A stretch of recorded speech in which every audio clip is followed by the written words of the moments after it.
तो अब आज की पाठशाला शुरू करते हैं और सबसे पहले आपको दिखाता हूं कि आज कौन कौन सी क्लास लगेगी। आज पाठशाला में आपके लिए लेकर आया हूं साल 2021 में ही कांग्रेस का 2024 दिखाने वाला चैप्टर। अब मैं कोई एस्ट्रोलॉजी की क्लास लेकर नहीं आया हूं, ये पॉलिटिकल साइंस की क्लास है, लेकिन कुछ ऐसा घटनाक्रम हो रहा है जो आपको 2021 में ही कांग्रेस का 2024 क्या है, देश का 2024 क्या है, वो आपको दिखाएगा। तो ये चैप्टर खोलूंगा आज। 3 राज्य न चला पाने वाले 2024 में मोदी का विजय रथ रोक पाएंगे? इस सवाल का जवाब भी आपको चैप्टर में मिलेगा। इसके बाद आपको लिए चलूंगा आतंकियों में अच्छे और बुरे का अंतर करने वालों की क्लास लगाने के लिए। बहुत साल से यह तमाशा चल रहा है और वो पूरा चैप्टर खोलकर आपको बताऊंगा कि क्यों ऐसे लोगों की क्लास लगनी चाहिए जो अच्छे आतंकी और बुरे आतंकी में बांटते हैं आतंक को भी।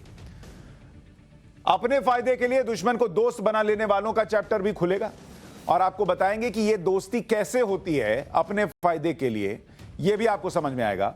और साथ ही पाठशाला में इतिहास का 102 साल पुराना चैप्टर खोलूंगा और आपको बताऊंगा कि इस चैप्टर में बहुत खास कहानी है और यह चैप्टर खोलने के लिए कैसे पीएम नरेंद्र मोदी ने मजबूर किया, वो भी आपको बताऊंगा। लेकिन सबसे पहले शुरू करते हैं पॉलिटिकल साइंस की क्लास।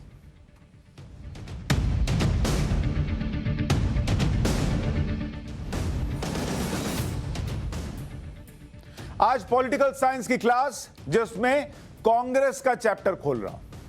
आपको दिखाना चाहता हूं कि ये वो पार्टी है, जरा यहां मैप रखिए, ये वो पार्टी है जो पूरे हिंदुस्तान में, आप देखिए पूरे हिंदुस्तान में सिर्फ 3 राज्य हैं जहां पर ये सत्ता में, मात्र 3 राज्य, पंजाब, राजस्थान और फिर छत्तीसगढ़। इन्हें मिलाकर देश की सिर्फ 10% आबादी, मतलब अगर आप इसको देखने जाएंगे, मैं आपको अगर यहां दिखाऊं कि जो ये आप पूरा मैप देख रहे हैं, अगर आप ये कांग्रेस के 3 राज्य मिला दें, यहां मिला दें, तो ये टोटल पॉपुलेशन जो देश की है मात्र उसकी 10% आबादी यहां पर बसती है। और उस 10% आबादी में जिनमें इनका पूरी तरह से आप कह लीजिए कि इनका राज्य जो है राज चल रहा है, लेकिन ये भी ठीक से नहीं चला पा रहे। इसे पूरा देश इनकी आपस की जो लड़ाई है वो यहां पर देख रहा है कि क्या चल रहा है इस पंजाब के अंदर।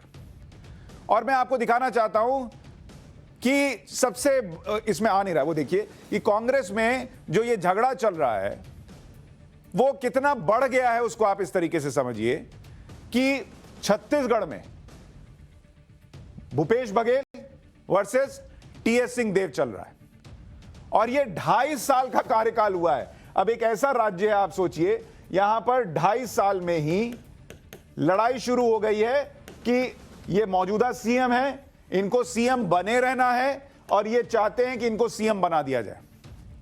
तो 2.5 साल में ही लड़ाई शुरू हो गई। इसके बाद पंजाब की बात कर लीजिए। पंजाब के बारे में तो आप सुन ही रहे हैं, एक ऐसा चैप्टर है जिसको लोग चटकारे ले लेकर चाय की दुकान पर हर जगह चर्चा कर रहे हैं। अरे सिद्धू क्या कर दिए देखे, अरे अमरिंदर सिंह क्या कर दिए देखे, अरे कैप्टन कौन है भाई, ये इसकी चर्चा चल रही है, लोग मजे ले रहे हैं। कांग्रेस को ये समझ में नहीं आ रहा है। तो ये जो लड़ाई चल रही है कैप्टन वर्सेस सिद्धू की इस पंजाब के अंदर, सिद्धू के साथ डील हुई थी कि आपको हम अध्यक्ष बना देते हैं प्रदेश का, आप अध्यक्ष बने रहिए, कैप्टन जो है वो अपना चुनाव लड़ेगा। अच्छा, कैप्टन पहले कहे थे पिछले बार चुनाव के वक्त कि ये मेरी आखिरी पारी है, मतलब मैं इसके बाद बैटिंग नहीं करूंगा। अब जब वो बैटिंग करने लग गए तो उनको मजा आने लग गया, तो अब वो कह रहे कि नहीं मैं खेलता रहूंगा। सिद्धू कह रहे हैं हमारी बैटिंग कब आएगी भाई, बैट हम लोग को भी तो दीजिए। तो उसमें लड़ाई हो गई है, कौन बैट लेकर चला जाएगा पता नहीं। अगर फैसले नहीं लेने दिए गए तो सिद्धू कह रहे हैं कि ईंट से ईंट बजा देंगे।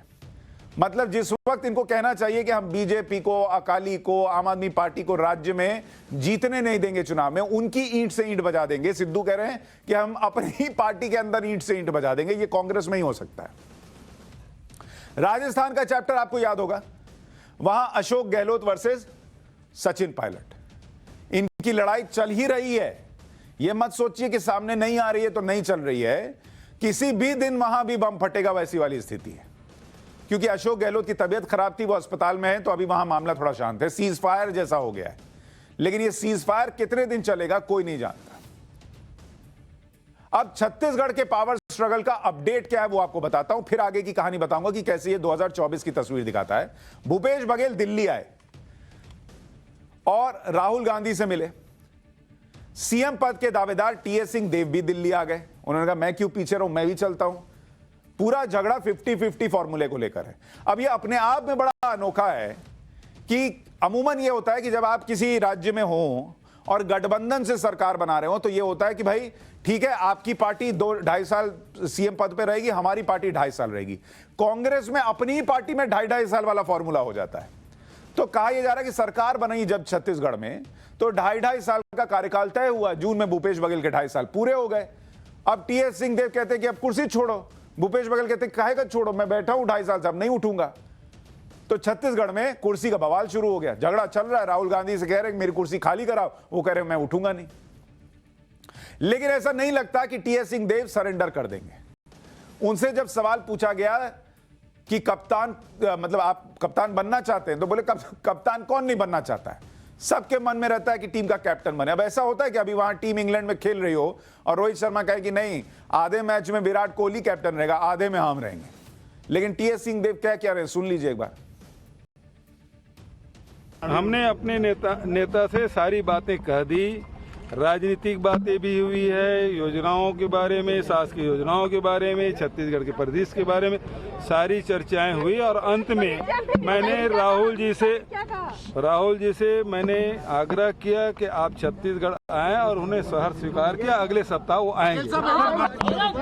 जरा पब्लिक बता दीजिए, बहुत लोग इंतजार कर रहे हैं कि ये 2.5 साल के फॉर्मूले को लेकर इसके बारे में पुनिया साहब पहले ही स्पष्ट कर चुके हैं, इसमें बोलने की जरूरत नहीं है। हमने अपने दिल की बात अपने नेता से कह दी है और राजनीतिक और छत्तीसगढ़ के योजनाओं के बारे में, कार्यक्रम के बारे में बहुत स्पष्ट रूप से बात हुई, बहुत लंबी चर्चा हुई। अगर कोई व्यक्ति किसी टीम में खेलता है तो क्या कप्तान बनने की बात मान में नहीं आती है? आप नहीं बनना चाहोगे? हर आदमी के मन में वो बात आती है, पर बात सवाल आदमी की सोच का नहीं होता है, सवाल आदमी की क्षमता और जिस टीम का वो हिस्सा है। हमारी पार्टी के हम हिस्सा हैं, हमारा हाईकमांड तय करता है कि किसको क्या काम करना है। कब तक बनेंगे आप? कोई बनने की बात नहीं है, जिम्मेदारी जो मिले उसको निभाने की बात। वही मुख्यमंत्री 5 साल रहेंगे?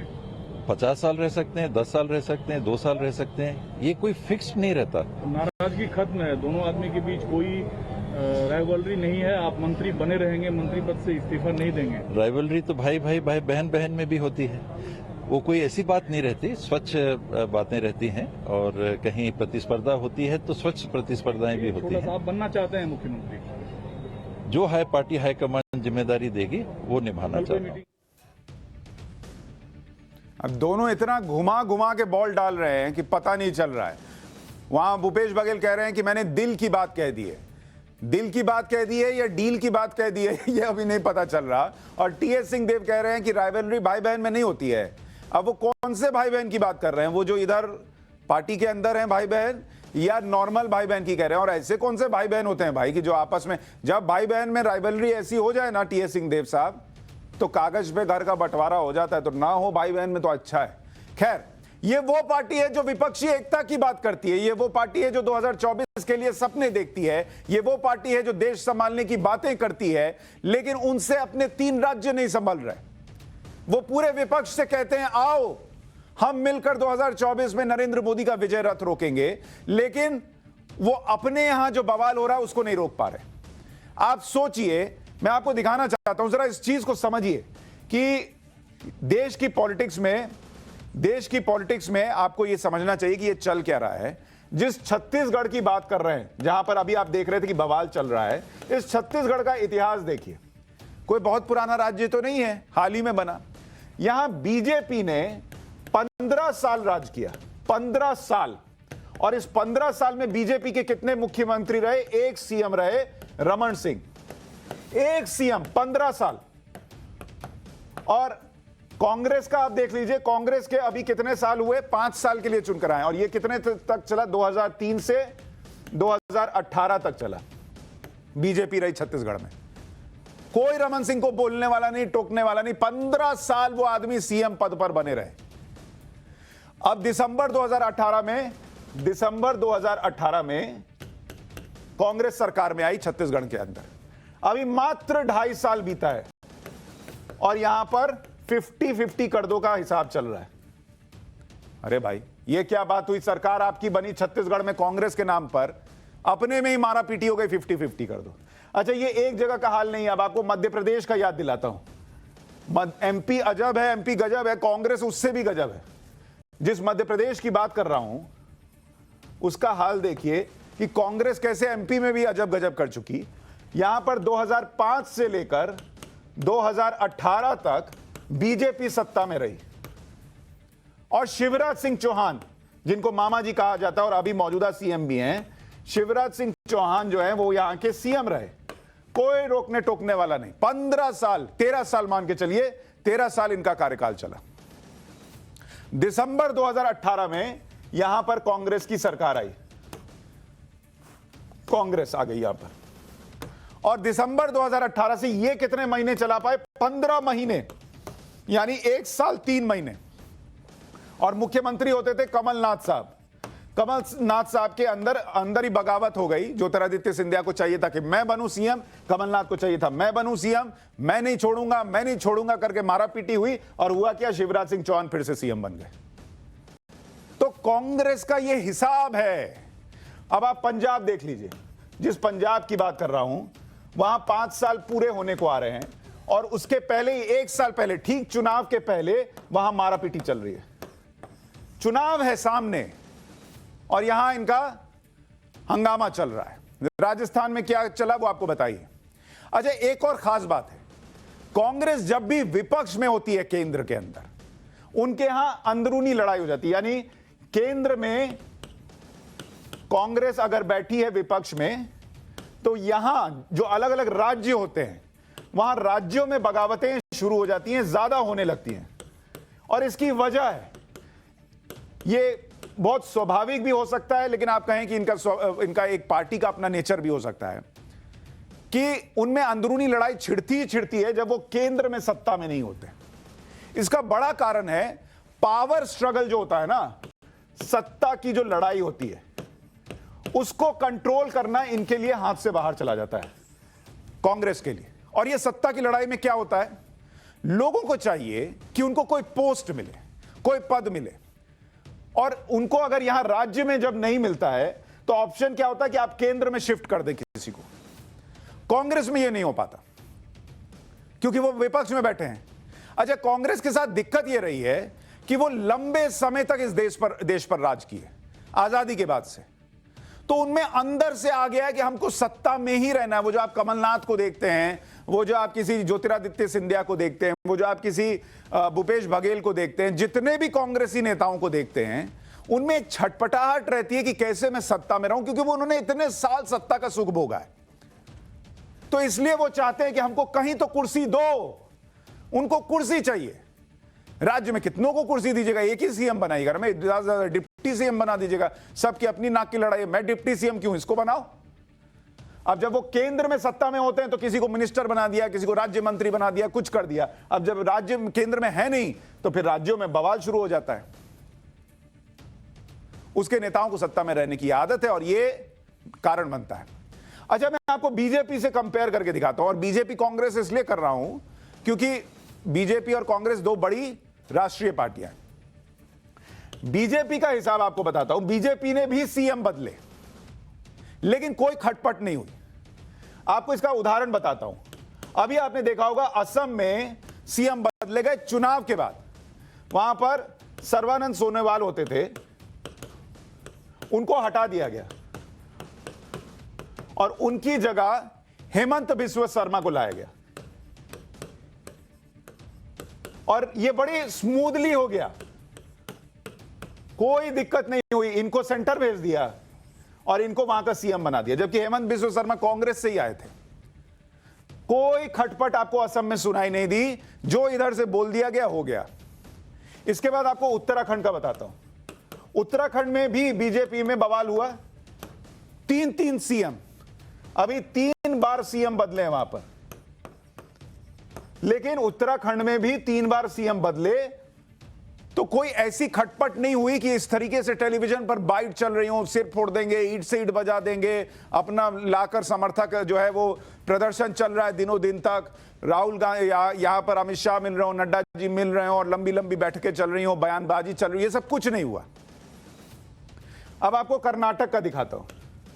कर्नाटक में भी बीजेपी ने सीएम बदला, और जिस कर्नाटक की बात कर रहा हूं वहां पर येदियुरप्पा जैसे बड़े नेता को हटाया गया, लेकिन कितना स्मूथली हुआ आप सोचिए। येदियुरप्पा के जो खास थे उनको कैबिनेट में जगह दे दी गई, और जो सीएम बनाना था येदियुरप्पा ने कुर्सी छोड़ी, सीएम पद पर दूसरे व्यक्ति आ गए, तो ये सीएम पद चेंज हो गया। तो एक स्ट्रैटेजी के तहत बीजेपी जो है वो काम करती है, और एक पॉलिटिकल पार्टी में विद्रोह होना कोई बड़ी बात नहीं है। लेकिन मैं आपको इसलिए ये कह रहा हूं कि जो कांग्रेस में हो रहा है अभी 2021 में, ये आपको तस्वीर दिखा रहा है कि 2024 में क्या होगा। जो अपनी पार्टी में अपनी महत्वाकांक्षाओं को नहीं रोक पा रहे, वो सेंटर तक के लिए कैसे रोकेंगे। विपक्ष में बाकी दल पूछेंगे कि तुम्हारे यहां तो अपने यहां बवाल चल रहा है यार, तुम हमारे यहां कैसे समझाओगे, सलटाओगे। अच्छा, आपको एक और चीज दिखाता हूं। बीजेपी कई जगह पर गठबंधन में, ये जो प्लस होता है ना, इसको गठबंधन में हम लोग मान के चलते हैं कि कहीं कहीं दिखाना होता है तो बीजेपी प्लस जूनियर पार्टनर बनकर सत्ता में रह रही है। और इसका आपको एग्जांपल देता हूं, बिहार में बीजेपी को जेडीयू से ज्यादा सीटें आई। जेडीयू को यहां पर 43 सीट आई, 43 सीट्स, और बीजेपी को आई 74 सीट, 74 सीट। लेकिन बीजेपी वहां पर नीतीश कुमार को मुख्यमंत्री बनाती है। इसी की तरह आप देखिए सिक्किम का एग्जांपल है। सिक्किम में जो क्रांतिकारी मोर्चा है, सिक्किम क्रांतिकारी मोर्चा, वो सत्ता में बीजेपी वहां जूनियर पार्टनर बनकर रह रही है, क्योंकि वहां उतनी बड़ी पार्टी नहीं है। पुडुचेरी, वहां बीजेपी आराम से सत्ता में है और गठबंधन करके जूनियर पार्टनर बनकर रह रही है। इसके अलावा आप देखिए नागालैंड है, नागालैंड में भी बीजेपी जूनियर पार्टनर बनकर रह रही है। वहां पर प्रोग्रेसिव पार्टी जो है, डेमोक्रेटिक प्रोग्रेसिव पार्टी, वो अपना सरकार चला रही है। मिजोरम में बीजेपी जूनियर पार्टनर बनकर चलती है। मेघालय में वहां भी बीजेपी जूनियर पार्टनर, मतलब जहां पर आप सत्ता में हैं लेकिन आपको पता है कि या तो बिहार की तरह मुझे साथ लेकर चलना है, मेरे लिए वो जरूरी है, तो बीजेपी वो निभा देती है। जहां पर लगता है जूनियर है तो जूनियर की तरह भी रहती है। ये नवाबी नहीं है कि भाई हम तो सेंटर में, हम सब जगह बड़े भाई रहेंगे। अरे जहां नहीं है वहां नहीं रहेंगे, कैसे रहेंगे। लेकिन यही चीज कांग्रेस में नहीं हो रही, तो वहां बवाल मचा हुआ है। और यही पावर स्ट्रगल पंजाब में भी हो रहा है। माना जा रहा था, ये जो आप तस्वीर देख रहे हैं कैप्टन वर्सेस सिद्धू, कि इनमें सब ठीक हो रहा है। अमरिंदर सिंह और सिद्धू के झगड़े में डील हो गई है। सिद्धू को जो चाहिए था वो उनको दे दिया गया है, उन्हें पंजाब का कांग्रेस अध्यक्ष बना दिया गया है। लेकिन बयानबाजी अब भी चल रही है। सिद्धू अब भी धमका रहे हैं, कह रहे हैं कि फैसले लेने की आजादी नहीं मिली तो वो ईंट से ईंट बजा देंगे। तो एक बार सिद्धू को सुन लीजिए, फिर आगे की बात बताता हूं। मैं हाईकमांड को गल कह के आया कि जे मैं इस पंजाब मॉडल के उत्ते इन्हां लोकां दीयां आसां दे उत्ते खरा उतरूं, मैं अगले साल 20 साल राजनीति दे विच कांग्रेस को जाण नहीं दूंगा। लेकिन जे तुसीं मैनूं निर्णय नहीं लेण दोगे, तो फिर मैं एक ना एक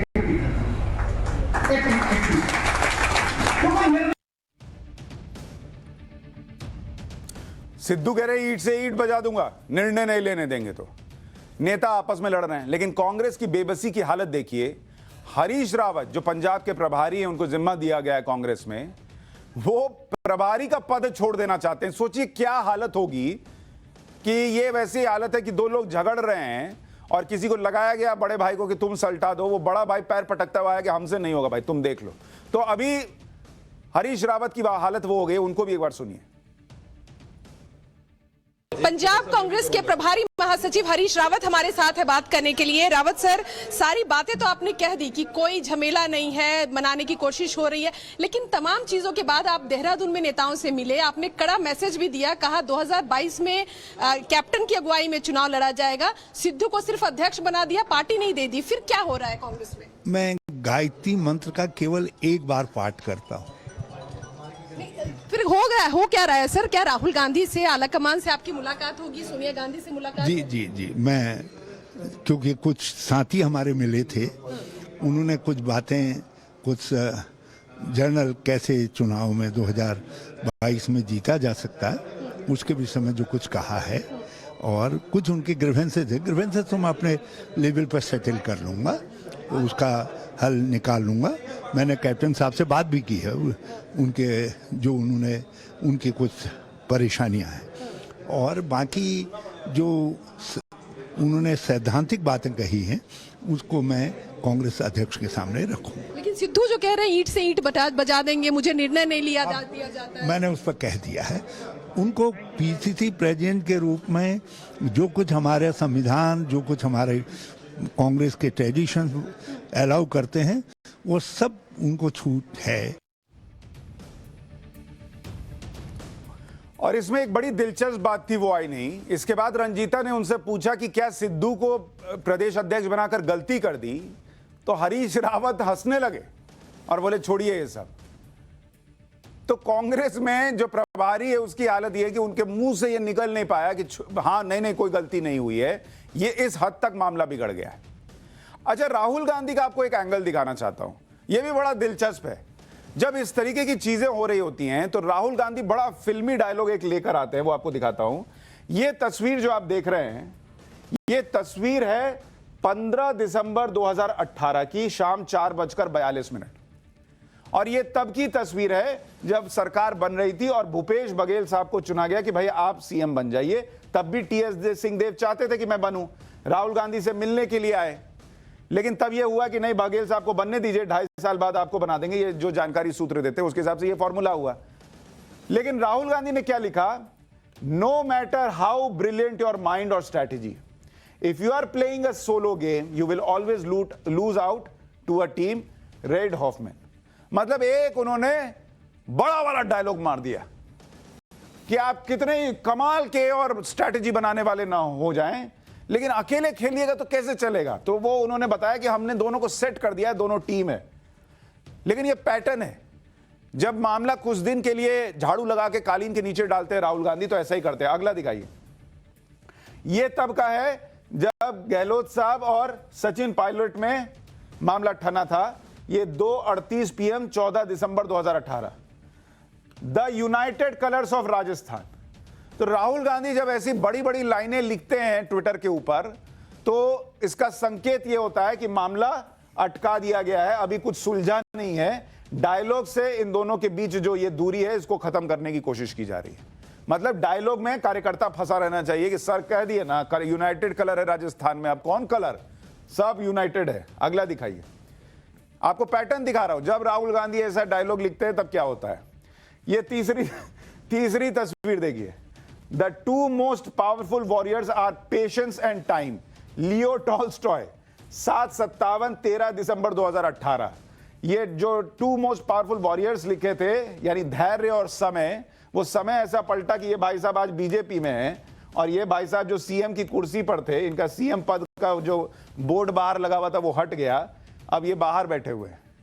तो ये आपको पैटर्न दिखाना चाह रहा था कि सियासत में राहुल गांधी जब बड़ी बड़ी बातें ट्विटर पर लिखते हैं तो इसका मतलब ये होता है कि अंदर सब खोखला है, वो चल नहीं रहा है। तो ये भी निकल कर आता है।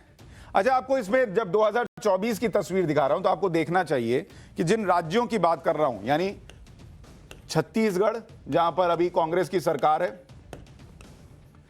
राजस्थान जहां पर अभी कांग्रेस की सरकार है, और पंजाब जहां पर अभी कांग्रेस की सरकार है, ये 3 राज्य। अब इन 3 राज्यों में अगर आप लोकसभा सीट के हिसाब से देखिए कि 2024 में जब नरेंद्र मोदी को टक्कर देनी होगी तो यहां से 11 लोकसभा सीट आती है। यहां से अगर आप देखिएगा राजस्थान से 25 लोकसभा सीटें आती हैं और पंजाब में 13 लोकसभा सीट है। तो अगर आप जोड़ने बैठिएगा 11 + 25 + 13, तो यानी कि यह बैठता है करीब 49 सीट। यानी मौजूदा तौर पर कांग्रेस पार्टी जितनी सीटों पर है उससे 2-4 सीट कम। और ये जो 49 सीटें इनको मिलनी चाहिए, क्योंकि यहां इनकी अपनी राज्य है, काम करो, लोगों का विश्वास जीतो और भरोसा दिलाओ कि अरे हटाओ नरेंद्र मोदी को, हम ही को रहने दो, वहां 49 सीटों पर भी बवाल मचा हुआ है और ये 2024 में कहते हैं कि हम ही सरकार में आ जाएंगे। कैसे? इस पॉलिटिक्स को लेकर सवाल उठेंगे ही, और इसलिए मैंने कहा कि आप हर जगह देख रहे होंगे कि बवाल हो गया, बवाल हो गया। इसकी बड़ी पिक्चर देखनी और समझनी चाहिए कि ये पॉलिटिकल साइंस जो कांग्रेस पार्टी जी रही है, चला रही है, उसमें 2024 में ना तो ये सबको साथ ला पाएंगे और ना ही नरेंद्र मोदी का विजय रथ रोकने के लिए ताकत जुटा पाएंगे। बहुत होमवर्क बचा हुआ है कांग्रेस का, अब देखते हैं कब तक पूरा करते हैं। पॉलिटिकल साइंस की क्लास में इतना ही। अब आपको लिए चलते हैं अफगानिस्तान की स्पेशल क्लास में।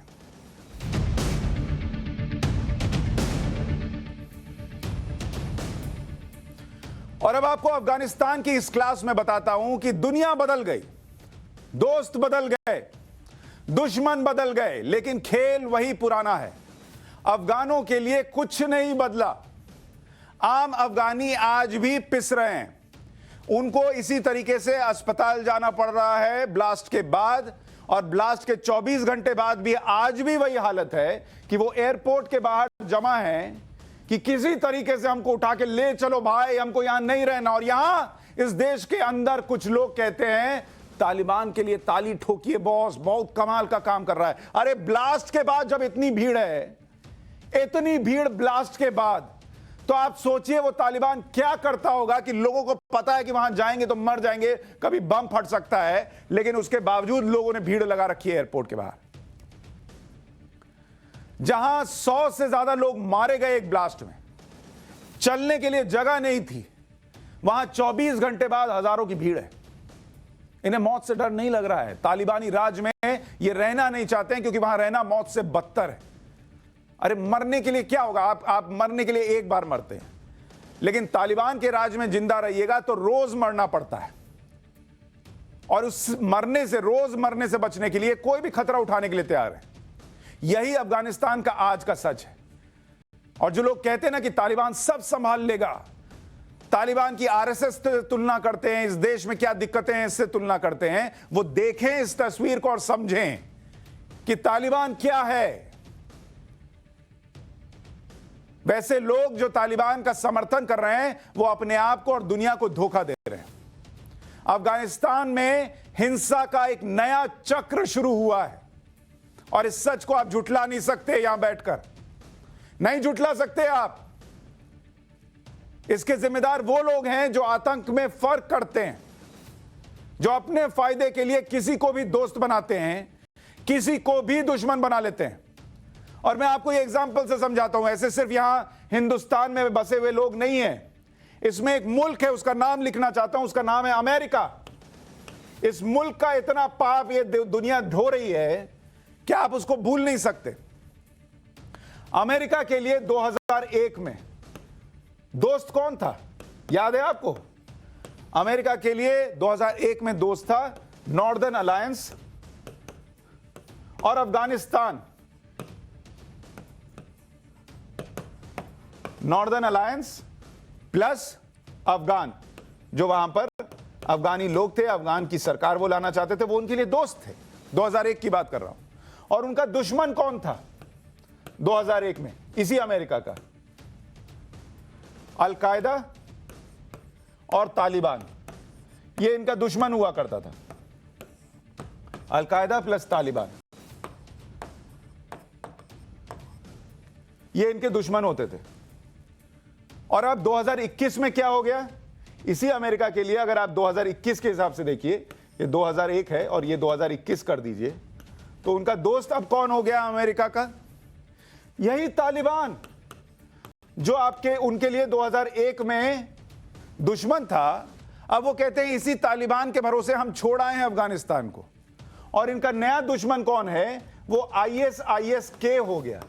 ये ISIS कौन है वो आपको बताऊंगा, लेकिन अब ये तालिबान, इनको लगता है कि तालिबान ठीक है तुम चला लो भैया, और ISIS-K इनका नया दुश्मन है।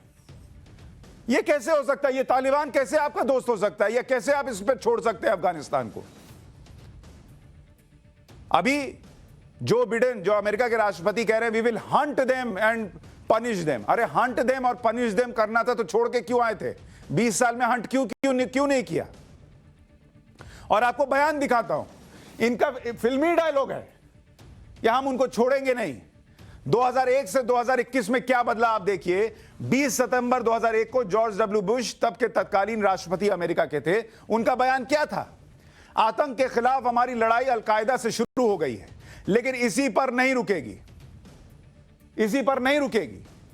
और वो आगे कहते हैं कि ये तब तक नहीं रुकेगी जब तक हम वैश्विक पहुंच वाले हर आतंकी संगठन को पकड़ नहीं लेते, उन्हें रोक नहीं लेते और उन्हें हरा नहीं देते।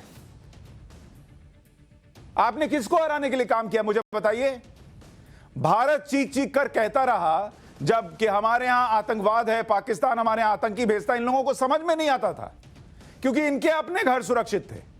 एक 9/11 हुआ तो आंखें खुली, तो आंखें खुलने के नाम पे क्या किया? हमको अफगानिस्तान में घुस के अलकायदा को मारना है, ओसामा बिन लादेन को मारना है, इसलिए पाकिस्तान को पैसा पे पैसा देना शुरू किया। यह नहीं सोचा कि वो पैसा हिंदुस्तान पर कैसे खर्च होगा। आज जब अपने पर पड़ रही है तो समझ में आ रहा, डायलॉग तब मारा। और अब का डायलॉग देखिए, 26 अगस्त 2011 को जो बाइडेन, जो अमेरिका के राष्ट्रपति है मौजूदा, जिन्होंने यह हमला किया है और जिन्होंने अमेरिका को नुकसान पहुंचाने के अरमान पाले हैं, उन सबको पता होना चाहिए, हम ना माफ करेंगे ना भूलेंगे, हम तुम्हें चुन चुन कर मारेंगे, इसकी कीमत चुकानी होगी। चुन चुन के मारने के लिए और क्या करोगे भाई? और क्या करोगे तुम? 20 साल से वहां पर चुन नहीं पाए, अब क्या चलनी लेके जाओगे चुनने के लिए? ऐसा कौन सा काम छोड़ दिया तुमने 20 साल में जो अब नया करोगे? लेकिन इनको क्या है, इन भाई साहब को जो अभी दांत निपोर रहे हैं, इनके साथ क्या था? इनको आते ही जो दुनिया भर की राइट विंग से अलग वाली, अमेरिका में जो राइट विंगर्स हैं, उनको ट्रंप पसंद थे। जो बाकी लेफ्ट लिबरल्स थे सो कॉल्ड, उन्होंने कहा जो बिडेन आ गए अब दुनिया में सब कुछ अच्छा होगा। इस आदमी ने वहां से सेना हटा के दुनिया के साथ क्या किया वो देखिए आप। और अब जब थू होने लगी, इन्हीं के यहां लोग जो है वो गाली देने लगे, तो कह रहे हैं अरे हम छोड़ेंगे नहीं, तुमको एक एक को पकड़कर मारेंगे। तो 20 साल में क्यों नहीं मारा भाई? एक बार सुनिए अमेरिकी राष्ट्रपति जो बाइडेन का बयान। To those who carried out this attack, as well as anyone who wishes America harm, know this: we will not forgive. We will not forget. We will hunt you down and make you pay. देखिए, सबसे बड़ा सवाल यह है कि धोखा आप किसको दे रहे हैं? ये वही पुराना खेल चल रहा है, इसको समझिए। अच्छे आतंकी, ये खेल जो चल रहा है ना, हमने बहुत भुगता है हिंदुस्तान ने, इसलिए आपको बता रहा हूं कि कैसे ये दुनिया चलती है। अच्छे आतंकी वर्सेस बुरे आतंकी। जैसे हिंदुस्तान में कुछ लोगों को तालिबान अच्छा लगता है और बाकी लोग बुरे लगते हैं। अच्छे आतंकी और बुरे आतंकी क्या होता है भाई? ये वैसे है जैसे अच्छा सांप और बुरा सांप। अरे डसेगा तो दोनों ही, डसेगा तो फिर आपके मुंह से झाग फेंकेगा ही फेंकेगा। तो अच्छा और बुरा सांप क्या होता है? तालिबान अच्छे लग रहे हैं और दुश्मन जो है, अब तालिबान इनके अच्छे वाली कैटेगरी में आ गया कि ठीक है, इनको चलो मान्यता दे सकते हैं। और आईएस जो है वो अब इनका बुरा वाला में आ गया। तालिबान आतंकी हमले की निंदा करेगा भाई। अब दुनिया जो है वो ये देख रही है, इस पे दिखाइए जरा। तालिबान जो है वो ये कह रहा है कि काबुल ब्लास्ट पर तालिबान का बयान। जबीउल्लाह, प्रवक्ता तालिबान, काबुल एयरपोर्ट में नागरिकों पर हमले की इस्लामिक एमिरेट कड़ी निंदा करता है।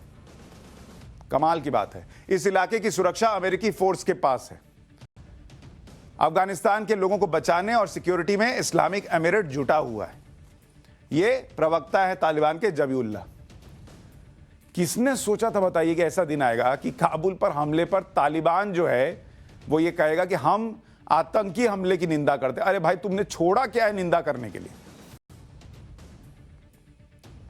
ये वही तालिबान है जिसने कोई कसर नहीं छोड़ी थी काबुल में पिछले 4 साल में। इन्होंने क्या किया, आपको इसी तालिबान के बारे में बताता हूं जिस तालिबान का जिक्र होता है। इसने बीते 4 साल में क्या किया, इसको सुनिए और देखिए आंकड़े के लिहाज से। तालिबान के बीते 4 साल आपको बता रहा हूं। 4 साल में 209 आतंकी हमले हुए अफगानिस्तान के अंदर। 209 आतंकी हमले। एक हमला देश के लिए बहुत बड़ा होता है, यहां पे 209 आतंकी हमले हुए। 1025 लोगों की जान गई। 1025।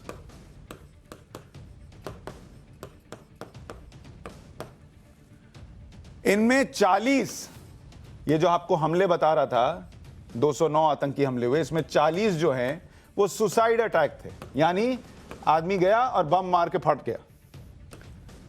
तो सोचिए किस लेवल के अटैक अफगानिस्तान के अंदर लोग झेल रहे थे, और इसमें 634 लोगों की जान गई।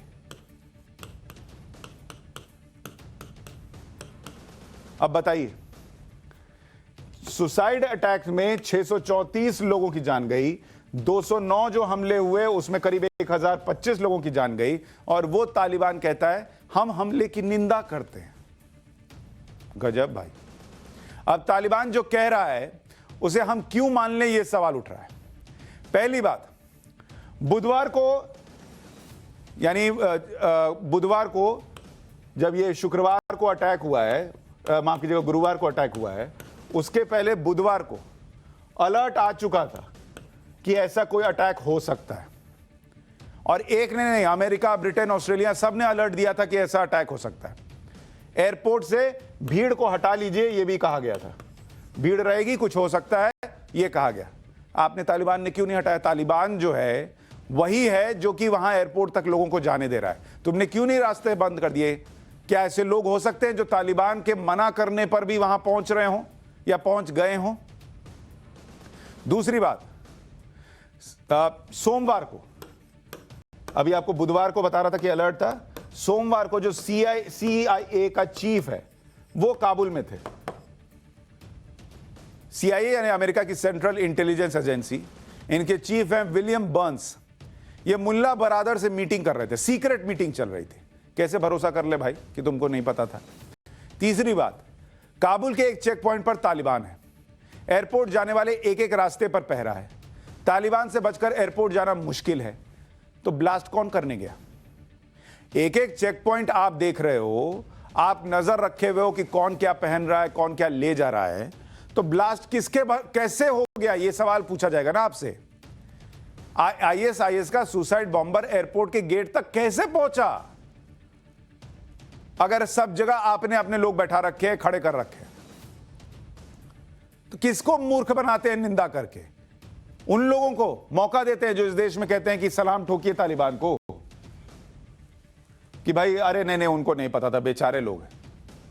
और आपको बताना चाहता हूं, ये जो नाम आ रहा है ISIS-K, ये क्या है, इसका मतलब समझिए। ये ISIS-K आतंकी नेटवर्क की रीजनल ब्रांच है। ISIS-K में जो है वो खुरासान है, K मतलब खुरासान। ये ISIS-K नेटवर्क का जो रीजनल ब्रांच होता है वो है, और खुरासान का मतलब होता है पूर्व का इलाका। इनके आतंकियों का मकसद खुरासान में इस्लामिक राज बनाना है, और ISIS-K के आतंकी अफगानिस्तान और पाकिस्तान में सक्रिय हैं। अफगानिस्तान में मौजूदा आतंकी संगठनों में सबसे खूंखार संगठन भी यही है। पाकिस्तान और अफगानिस्तान के बॉर्डर की पहाड़ियों से ये नेटवर्क चलाते हैं। ISIS-K बना कैसे, ये भी तो कोई पूछे ना भाई कि कैसे बन गया, ये हम आपको बताते हैं। अब हुआ क्या कि इराक और सीरिया ये यहां से भागे, और IS आतंकी आए थे भागकर यहां अफगानिस्तान में। इन्होंने 2015 में ISIS खुरासान बना लिया। इनमें अफगानिस्तान के दूसरे आतंकी भी मिल गए। क्या हो भाई, हम भी मिल जाते, तुम जो कर रहे हो हम कौन से अलग हैं, हम भी तो वही कर रहे हैं, लेट्स कोलैबोरेट, जैसे बिजनेस में होता है। तालिबान के सैकड़ों आतंकी भी इसमें जुड़ गए। जनवरी 2016 में इसे अमेरिका ने आतंकी संगठन घोषित किया, और जिस इराक से भागकर आए, वहां इराक में नरक किसने किया? उसी अमेरिका ने, बोलकर कि वहां से क्या कुछ चल रहा है, और तेल के चक्कर में वहां घुसा और पूरा इराक बर्बाद करके वहां से निकल गया। अच्छा, ISIS-K के इस संगठन के बारे में आपको और बताऊं कि चार्जशीट इसकी क्या कहती है। यह 100 आतंकी हमले कर चुका है। सुसाइड बॉम्बिंग में एक्सपर्ट होता है वो, जो अभी सुसाइड बॉम्बिंग हुई है इसलिए भी इसका नाम आ रहा है। कार बम ब्लास्ट में एक्सपर्ट है, सीरियल ब्लास्ट करने में एक्सपर्ट है, ये स्कूलों को टारगेट करते हैं, अस्पतालों को टारगेट करते हैं। सोचिए, जो सिविलियंस इलाके हैं जहां पर बच्चे हैं उनको टारगेट करते हैं, किस तरीके की मानसिकता होगी। बेगुनाह नागरिकों का खून बहाते हैं, ये अफगान लड़कियों को अगवा करते हैं, आतंकियों के लिए ये उन्हें सेक्स स्लेव बनाते हैं, यानी गुलाम बनाकर उनको भेजते हैं लड़कियों को। ये लड़कियों की शिक्षा और आधुनिकता के पूरे तरह से खिलाफ है। पढ़ लेंगी तो भाई किस तरीके से इनके हाथ आएंगी। 2021 में काबुल में गर्ल्स स्कूल पर हमला किया गया और 3 कार बम ब्लास्ट में 68 लोग मारे गए थे, 165 लोग घायल हुए थे, उसमें इनका नाम था। 2020 में काबुल के अस्पताल के मैटरनिटी वार्ड में हमला हुआ था, उसमें जाकर महिलाओं नर्सेस को गोली मारी थी इन लोगों ने। सोचिए इस ISIS-K के बारे में, और फिर लोग कहते हैं कि अरे ये लोग आतंकी नहीं। हाल ही के दिनों में तालिबान और ISIS-K में दुश्मनी बढ़ गई। अफगानिस्तान में वर्चस्व को लेकर दुश्मनी बढ़ी और ISIS-K अब तालिबान को नकली जिहादी कहता है। ये दोनों का कंपैरिजन आपको दिखा रहा हूं। ISIS-K अस्तित्व में आया 2014-15 में, तालिबान आया 94-95 में। मकसद था पूरी दुनिया में राज करना, उनका था अफगानिस्तान को अपने कब्जे में ले लेना। ज्यादा कट्टर इस्लामिक राज करना इनकी कट्टरता को बताता है। खुद को बदलने का ढोंग करते हैं, नाटक करते हैं। और लोग कहते हैं, और ये ISIS-K वाले कहते हैं कि ये तालिबानी जो है ये नकली जिहादी है, और दोहा में मीटिंग करते हैं ये और इधर डील करते हैं, तो इसलिए ये इनको नकली बताते हैं। अब तालिबान जो सोचिए जो शरिया कानून चला रहा है और इस हद तक जा रहा है, उसमें उसको अगर कोई नकली बता रहा है तो सोचिए ये किस हद तक जाते होंगे। तो ये इस वक्त आज चल रहा है। आज दुनिया को तालिबान से डील करनी पड़ी है, कल को दुनिया IS से डील करने लगेगी। अफगानिस्तान में जो पावरफुल होगा उससे डील कर लेंगे, फंडिंग करेंगे, सपोर्ट करेंगे। अरे ये फंडिंग और सपोर्ट ही तो रोकना है। ये जो बार बार डायलॉग मारते हैं कि we will hunt you down, अरे हंट डाउन करो ना, करते क्यों नहीं हो? आर्म्स लॉबी जो है वो क्यों इनको बढ़ावा देती है? क्योंकि आपको बिजनेस चलाना है, और आपको क्योंकि फर्क नहीं पड़ता, क्योंकि ये जाएंगे इंडिया में जिहाद फैलाएंगे दूसरी जगह, इसलिए आपको फर्क नहीं पड़ता। और फिर आप नाटक करोगे कि हम दुनिया को बचाने वाले अमेरिका हैं। ये सब ढोंग नहीं चलेगा। एक छोटे से ब्रेक के लिए रुक रहे हैं। ब्रेक के उस पार जो आपसे कहा था कि 102 साल पुराना चैप्टर खोलने वाला हूं। बहुत इंटरेस्टिंग चैप्टर है, जरूरी चैप्टर है, बने रहिए।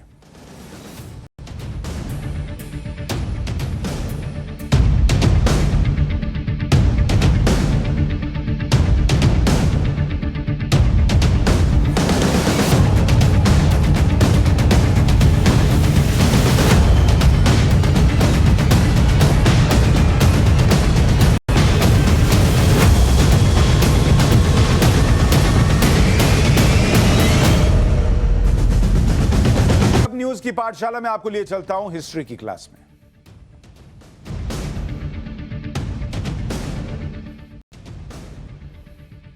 शनिवार शाम प्रधानमंत्री नरेंद्र मोदी जलियांवाला बाग स्मारक का उद्घाटन करने वाले हैं। जलियांवाला बाग स्मारक को फिर से तैयार किया गया है। 20 करोड़ रुपए की लागत से रेनोवेशन हुआ है। 2019 में जलियांवाला बाग नरसंहार के 100 साल पूरे हुए थे। 100 साल होने के मौके पर रेनोवेशन का फैसला किया गया था। पीएम यहां 4 म्यूजियम गैलरी का भी उद्घाटन करेंगे। जलियांवाला बाग नरसंहार के पीछे की घटनाओं को भी जानना चाहिए। दरअसल जलियांवाला बाग का जो इतिहास है वो आपके सामने रखना चाहता हूं, क्योंकि यह इतिहास आपको जानना और समझना चाहिए। 1914 से 1918 के बीच फर्स्ट वर्ल्ड वॉर के दौरान ब्रिटिश सरकार ने दमनकारी नीति अपनाई थी। भारत में विरोध को खत्म करने के लिए मनमाने कानून बनाए गए। वर्ल्ड वॉर खत्म होने के बाद भारतीयों को ढील की उम्मीद थी। 1918 में ब्रिटिश संसद में मॉन्टेग्यू चेम्सफोर्ड रिपोर्ट पेश हुई और इस रिपोर्ट में सीमित शासन की सिफारिश की गई थी। 1919 की शुरुआत में रॉलेट एक्ट पारित हुआ। रॉलेट एक्ट में दमनकारी नीतियों को आगे बढ़ाया गया और इस एक्ट के तहत पब्लिक मीटिंग्स पर बैन लगा दिया गया। महात्मा गांधी ने अप्रैल की शुरुआत में देश में हड़ताल का ऐलान कर दिया। उन्होंने कहा यह बर्दाश्त नहीं होगा। और पंजाब में सबसे ज्यादा विरोध हुआ था इस रॉलेट एक्ट का। लाहौर, अमृतसर, यहां इन तमाम जगहों पर जुलूस निकाले जा रहे थे। महात्मा गांधी ने पंजाब जाने का फैसला किया। 9 अप्रैल 1919 की तारीख थी। गांधी जी को गिरफ्तार किया गया, अमृतसर के नेताओं को गिरफ्तार कर लिया गया। इन घटनाओं से लोगों में गुस्सा बढ़ गया कि गांधी जी को अरेस्ट कर लिए। 10 अप्रैल 1919 को सिविल लाइंस तक मार्च निकाला गया। भीड़ पर पुलिस ने गोलियां चला दी, कई लोग मारे गए। अमृतसर में लोगों ने बैंक, रेलवे स्टेशन में तोड़फोड़ की। गोली चलाइएगा तो लोग विरोध में इतना भी नहीं करेंगे वहां पर, और वो भी अंग्रेजों के खिलाफ। हालात संभालने के लिए जनरल डायर को आदेश मिला। उसके बाद क्या हुआ? 13 अप्रैल की तारीख 1919 को जलियांवाला बाग में एक सभा हो रही थी। 25 से 30 हजार लोग इस सभा में जमा थे। इनमें महिलाएं, बच्चे और बुजुर्ग थे। जलियांवाला बाग दीवारों से घिरा हुआ था, हर तरफ से एक गेट था, बाहर निकलने का एक ही रास्ता था। जनरल डायर ने बिना चेतावनी दिए कि अभी खत्म करो, बाहर निकलो, नहीं तो गोली चल, कुछ नहीं बोला वो आदमी, और उसने फायरिंग शुरू करवा दी। 10 से 15 मिनट बिना रुके फायरिंग होती रही। लोड करते रहे, थड़ लोड किया, थड़ मारते रहे। सोचिए, आप इमेजिन कीजिए कि लगातार 15 मिनट गोली चले 25 से 30 हजार की भीड़ पर। आप भाग नहीं सकते, आप कुछ कर नहीं सकते, जगह नहीं है, लोग कुएं में कूद रहे थे। 1650 राउंड गोलियां चलाई गई, और गोलियां जब खत्म हो गई, ये नहीं कि कोई तरस आ गया, दिल पिघल गया देखकर कि इतनी मौतें हो रही हैं, कुछ सोच दिमाग में आया, कुछ नहीं, गोली खत्म हो गई। उसके बाद गोलियां जाकर रुकी, और फायरिंग से बचने के लिए लोग क्या करते? एक कुआं था, उसमें कूदते चले गए। जिला प्रशासन के मुताबिक 492 लोगों की मौत हुई थी। लेकिन कहा यह जाता है कि 1200 से ज्यादा लोगों की जान इसमें गई थी। जलियांवाला बाग नरसंहार के बाद 5 जिलों में मार्शल लॉ, लाहौर, अमृतसर, गुजरावाला, गुजरात और लायलपुर में विरोध हुआ। विरोध करने वालों को सबके सामने कोड़े लगाए जाने लगे। रविन्द्रनाथ टैगोर ने ब्रिटिश उपाधि नाइटहुड का त्याग कर दिया। नरसंहार की जांच के लिए हंटर आयोग का गठन हुआ था। ये सारी चीजें हुई। फिर जनरल डायर का क्या हुआ? हंटर कमीशन के सामने डायर ने बयान दिया कि बिना गोली चलाए भी भीड़ कंट्रोल कर सकता था। इसके बाद भी गोली चलाने का फैसला किया। अगर गोली नहीं चलाता तो भीड़ वापस आती और हंसती। सोचिए, इसने 1200 लोगों को मार दिया क्योंकि वो भीड़ इन पर हंसती, और मशीन गन होती तो और लोगों को मारता। यह भी इस आदमी ने कहा। घायल लोगों की जानें चली गईं। 1920 में डायर को नरसंहार के लिए जिम्मेदार माना गया और सेना से इस्तीफा देने का आदेश जारी हुआ। लेकिन यह इतिहास के पन्नों में दर्ज तो हुआ, पर वो इतिहास हमें क्या सिखाता है, ये जान सके लोग, समझ सके लोग, उस बलिदान को याद कर सके लोग, इसके लिए यह तस्वीर जो है तैयार की गई है, जिसका उद्घाटन शनिवार को पीएम करने वाले हैं। न्यूज की पाठशाला में हिस्ट्री की क्लासेस भी लेकर आऊंगा, उस हिस्ट्री की जो या तो आपको गलत पढ़ाई गई या जिसे आपको जानना चाहिए, जिसे समझना चाहिए। आज के लिए इतना ही। सोमवार को मुलाकात होगी। नमस्कार।